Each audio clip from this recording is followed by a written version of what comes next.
Hello everyone and welcome back to another video. Now, if you're familiar with my last few uploads, you're gonna be like, motherfucker, again? The Chamber of Reflection again?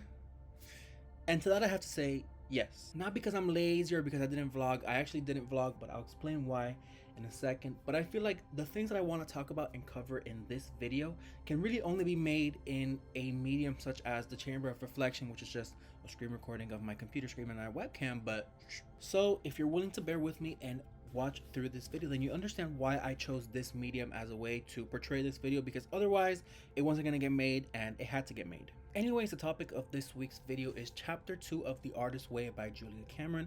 It's been, I think, 4 weeks since I posted my week 1 video, and I haven't worked on it again up until last week, so I've been very behind. Chapter 2 is all about recovering a sense of personal identity. Before getting into the thesis of what this chapter is meant to be and the writings, because for week 1, I realized that reading it was okay, but for week 2, despite it being, I guess, simpler in subject matter, I needed to whip out my notebook. This is my blue Moleskine notebook. It has a lot of stickers. I don't know why the leather is so faded, but I got this on clearance at Marshall, so I'm not expecting the most, but I decided to hunker down and really give this project the time and the attention that it deserved. So I have a lot of writings in here that I'm going to be sort of sharing as this goes on.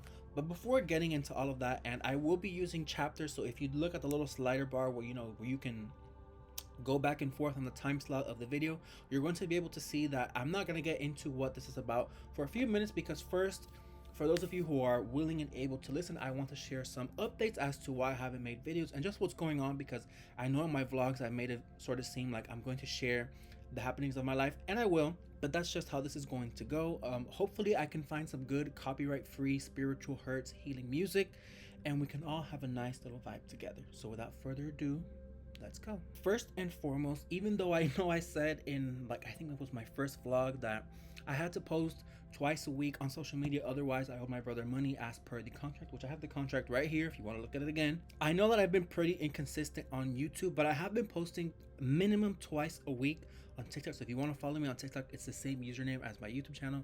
Go follow me. But the reason why I have not been posting on YouTube is, number one, I haven't had the most time recently, even though I'm going to have a lot more time to be able to do so once again. But the reality of the situation is that even though I had a little bit of time and I still could have made a video, I was just not feeling it for personal reasons, personal matters that really threw me for a loop. When life says I'm gonna throw you a curveball, it throws you a curveball, fastball. The ball's on fire. When it hits you, you're like, damn, bitch. And when that happened originally, I knew that, like, when you make a TikTok, you can sit down, record something for 3 minutes, edit it, post a little something for 30 seconds. It's very impersonal, but I want my YouTube channel to be sort of like a medium for me to be able to put my thoughts out there and grow, but also, when you do something in longer form and you want people to pay attention and people to care, you need to give a part of yourself to that. But the things that were going on personally was not something that I was comfortable sharing with the internet. As a matter of fact, I'm not comfortable sharing it with many people in my personal life, but that's a story for another day. Thankfully, life has its way of telling you that everything's going to be okay. And maybe one day I'll tell the story of how it is that life gave me this epiphany. It's very absurd. I laughed like crazy. Everybody that was there laughed like crazy. It was all one big happy time. And I feel a little bit better about that. But then Miss Julia Cameron had to come in with her little writing assignment and fuck it all up again. But no hate to her, because it's all for the better. Despite not being on YouTube and sharing my time and my life and my thoughts and my presence and my beautiful being with you all, the viewer, I have been very consistent in literally everything else that I promised I would do. I've been reading consistently. I've been keeping up with all of my hygiene products, skincare products. If you can tell by the skin, I don't know what to tell you. I've been keeping up with going to the gym and my diet, and I'm seeing results if you're picking up what I'm putting down. And also, I got a job. Finally, I am employed once again. Full-time employment is here.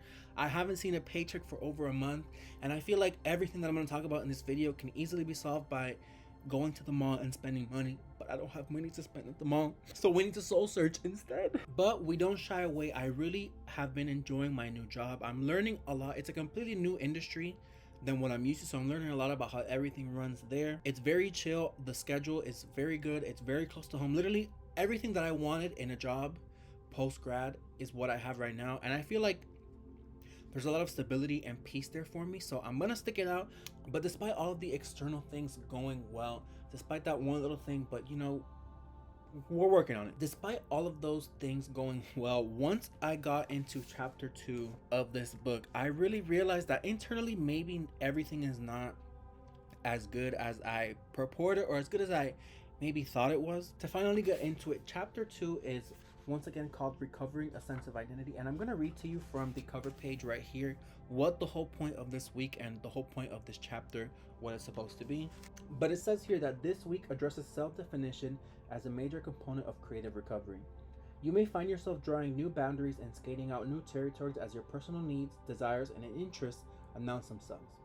The essays and tools are aimed at moving you into your personal identity, a self-defined you. Now, before getting into this chapter, I was like, okay, like I'm pretty sure that I know myself pretty well. Like I have my own sense of identity. And on the flip side of that, I do think that that's still very true. And I do consider myself somebody who can stand on their own. But when really getting into what this chapter was making you audit and what this chapter was telling you to look at in your life and really see the reality of what it is, I was like, wait. So one of the first things that it says here in the book is that obviously, like everything, healing is not a straight path. Recovery in general is not a straight line. There are going to be ups and downs. And it says that as you start feeling better about yourself, the things that are sort of dragging you down back into being your old self are going to be much greater as well, which is why you need to have like that strong sense of identity to be able to push through and say, no, like this is who I'm supposed to be, this is who I am. And while Julie Cameron says that this is normal, she says that one common self-attack is, okay, so now I need to plan something big and do it right away. Who am I kidding? I'll never recover. Not right away, not ever. And for me, I definitely see it because I was like, I'm gonna be making these YouTube videos and TikToks, and I'm gonna be doing photo shoots and learning new languages and learning how to DJ and learning how to sew and all of these things. And I wanted to do everything right away. And then like a week later, I was like, please, no, please, no. And despite still wanting to do all of those things, I do have to realize that everything sort of needs to take its own place. And right now I'm definitely more focused on my camera cut off, but as I was saying, I don't know if like strengthening my visual language is something that I want to go for, but I want to have better concepts for content creation. So really on TikTok, I've been trying different types of content, doing ASMRs, vlogs, commentaries, reviews, just a little bit of everything to sort of not see what sticks, but to see what it is that I like to do in those niches. So right now I'm trying to sort of forge my, I guess, identity as a content creator first, and then sort of going into things as an artist, because I feel like as a content creator, I have enough things, or I have enough of a personality that I can create the content without having the artistic side fully there. Not because I'm going to be posting slop or anything, but I feel like I have enough of a personality to carry content creating on its own and then adding in other things. That's what I'm working on, doing things to make my personality come out, trying different editing styles. You know how that goes. And this chapter is very short, but one of the main concepts and the main type of person that this book is telling you to avoid is the crazy maker. Oftentimes we align ourselves with people who are completely different from us, people who sort of show us that there's like a more exciting side to life. But oftentimes when the people are completely antithetical to what we are, especially when maybe if you're somebody who's more reserved, you're more shy, the person who's completely antithetical to you is outgoing and maybe even a little bit reckless. And what this is trying to tell you is that sometimes the crazy maker, even though they may seem like your friend, does not have your best interest at heart. Because when you try to get better, try to recover from anything really, and the people in your life are not necessarily on board, or they're in the same situation as you were before, or they just don't really get what you're doing, that crazy maker, that person is sort of trying to drag you back down. Because at the end of the day, you doing better and you recovering only shows that person the deficiency in their life. And I don't think I have this person in my life anymore, but I feel like I definitely used to. But I did very quick work of getting rid of that person and those types of people in my life. So that person's not really there anymore.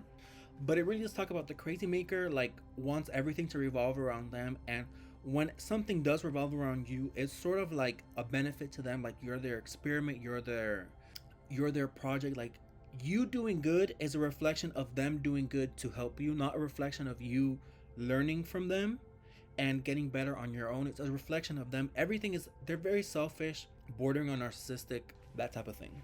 The chapter also talks about letting go of skepticism and really starting to pay attention to yourself, because if you do not pay attention to yourself in your cycle of recovery, whether it be physical, mental, creatively, whether you're recovering from a behavioral addiction or sort of like a physical addiction as it relates to substance abuse or alcohol abuse, you need to pay attention to yourself, and you sort of need to get over that skepticism. Stop being skeptical of yourself. Believe in yourself. Think positively for yourself. Otherwise, we're dead in the water. And that's pretty much what this chapter of the week is saying.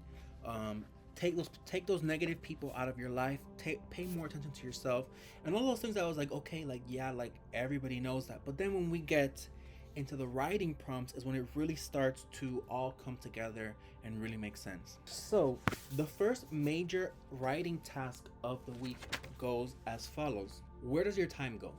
List your 5 major activities this week. How much time did you give to each one?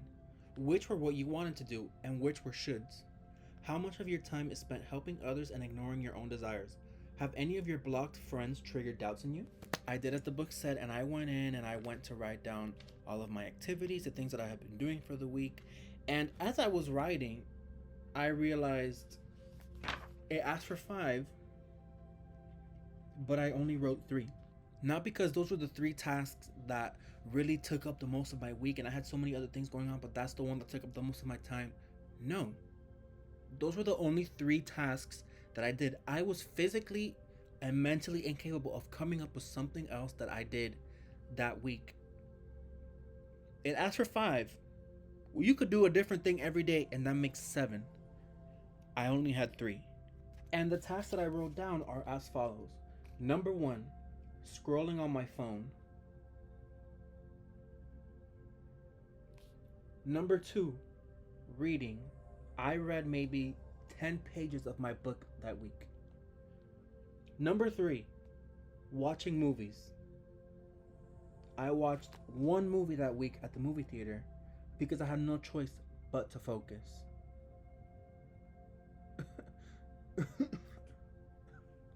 And I literally wrote down in my journal, despite getting home from work at a reasonable time, and this is after going to the gym and doing all of these things, I can't quite get myself to do anything other than scroll, watch YouTube, or think non-stop. I feel ... distant. And when I really wrote this, I was like, is this my life? Like, is this who I am? Like, is this what I do? And when I thought about it, I was like, yes. Even when I did have all the free time in the world, like, I just sit down in this chair and absolutely freeze. And this is supposed to be my space. This is supposed to be my sanctuary.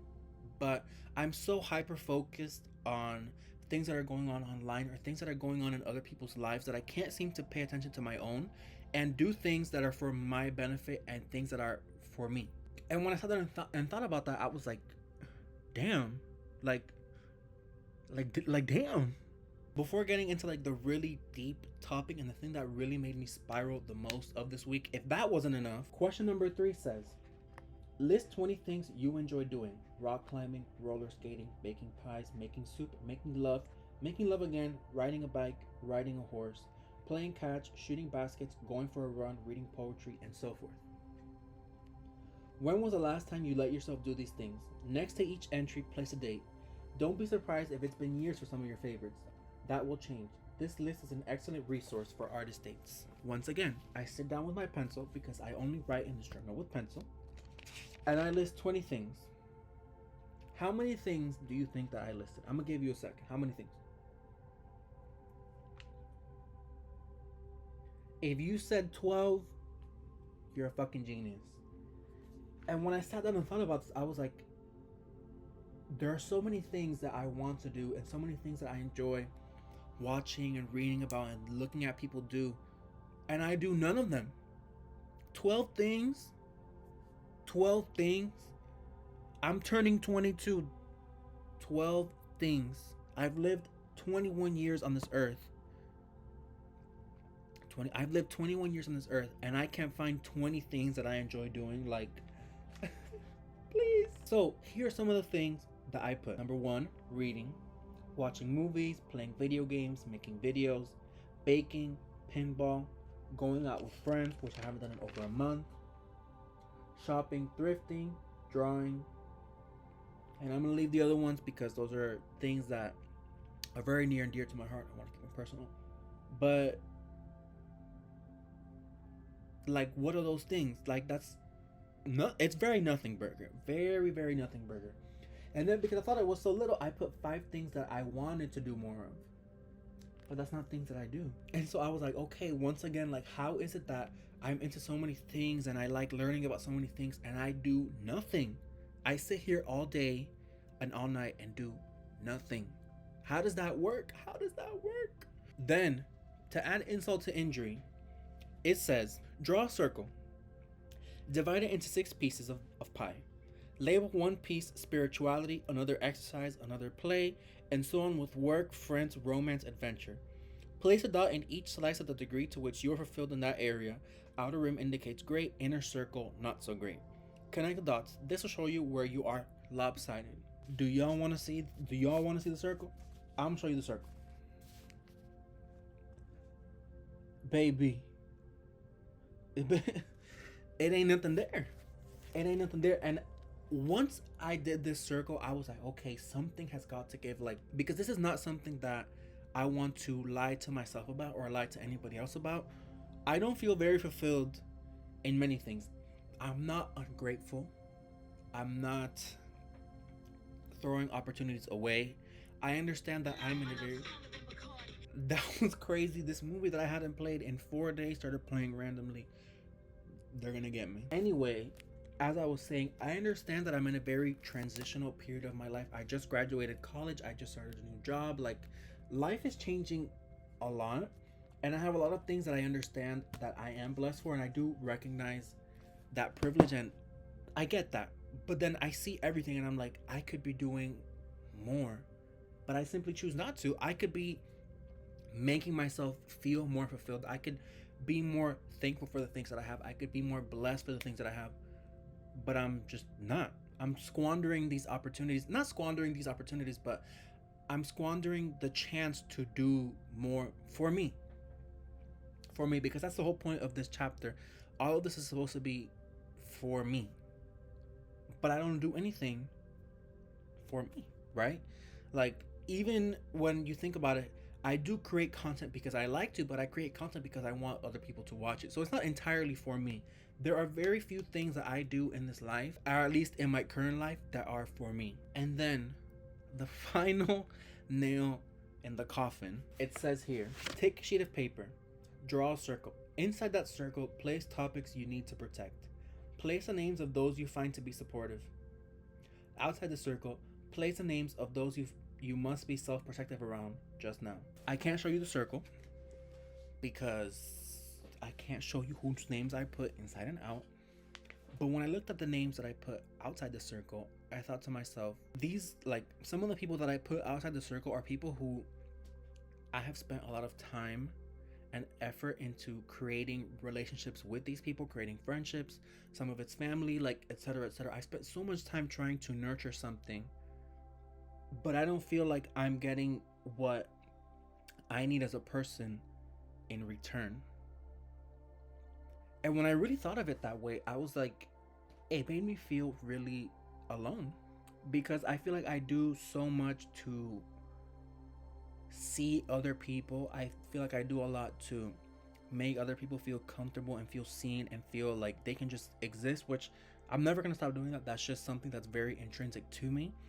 But I feel like some of the people on that list, I feel like don't do the same for me. And when I really had to sit down and audit what I'm doing with these relationships and how hard I try, I sort of had to realize that I need to pull back for my own benefit so I can grow in my own way. Because I feel like sometimes I do things for the desire to want to share part of myself or something that I like or something that I feel somebody else is going to like with another person. But I feel like seldom is that sort of courtesy or that sort of, I guess, act of love sort of returned to me. And when I really thought of it that way, it made me feel really alone. I don't know if lonely is the right word. I don't feel lonely, but it made me feel like alone. Right? Like the only person who understands Julian is online and the only person who understands Gio is me, right? And earlier today, I saw somebody come up on my TikTok live, and for a second, I felt a little bit jealous.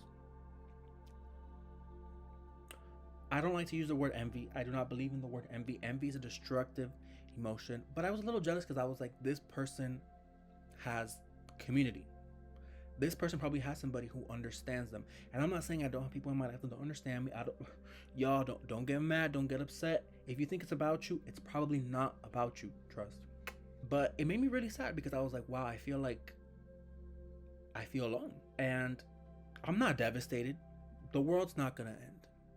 I know that on the list of the problems of the world, mine are only pretty like up there to me.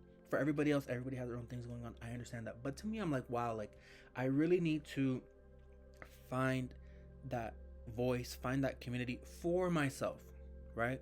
Surround myself with not different people, because I still have love for these people. These people will still remain in my life.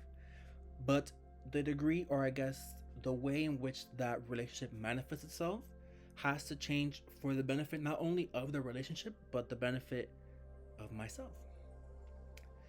And I don't know, I guess this is not something that I sat down to talk about to the camera and solve the same day. I know that's not going to happen, but I really thought about it. And in realizing that there's something in my life that's missing, that is going to make me more open to receiving that blessing, right? Maybe that blessing's already in my life.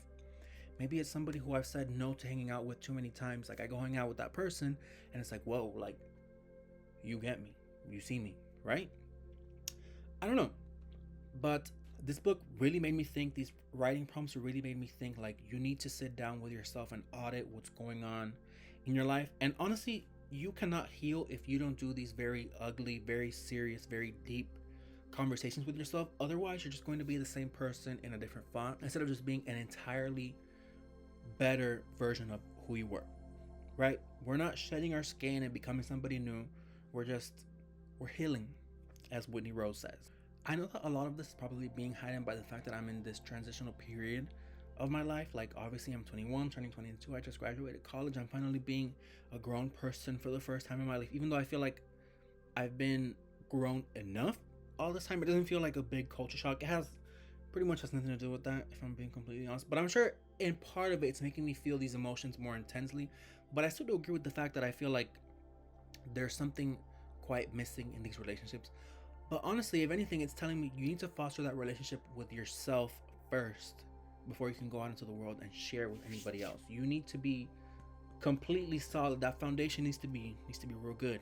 And when I was flipping through, I see that week 3, the title of week 3 is Recovering a Sense of Power. So maybe in realizing that, damn, like there's a lot of work to be done on myself, week 3 would tell me, but you have the power to do it. Maybe, hopefully. Otherwise, I'm gonna go find this lady and I'm gonna have some choice words to tell her, because you can't be doing this to the people. You can't be having us, you see, for me to be speechless, that's a lot. Because if you know me in real life, I got something to say all the time. I got a slick ass mouth and I'm a loud mouth. I always got something to say. But Julia Cameron, you've done what few have been able to do, and that's gag me and get me to shut up. Really. Anyway, I've been sitting here for long enough. Thank you for coming to my TED Talk and for listening to me talk about myself. The point of this is not simply to talk about myself, but if any way I can help somebody, or somebody sees what I'm talking about and they can apply it to what's going on in their life, or maybe they're also going through the process of completing the artist way, you'll know that you're not alone. If anything, you're not alone. You are not alone. I'm not a singer, but I gave you a little one too.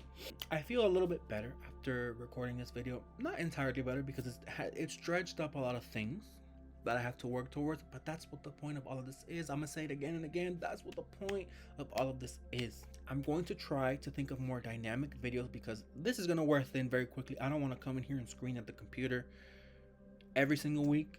I'm gonna scream at the camera, but if I scream at the camera, it's gonna be something completely different. So anyways, that's all that I have to share for right now. Thank you if you've watched it all of this way. for watching me talk about this book. Honestly, I can't tell you that my creativity has come back stronger, but I feel like I'm more open to things and I'm more open to influences. Or maybe I am, because I'm writing down a lot of like very interesting things in my notes for different ideas. So maybe Julia Cameron does know what she's talking about. I'm tired of talking. I'll see you all next week with a new video. Love you. Bye.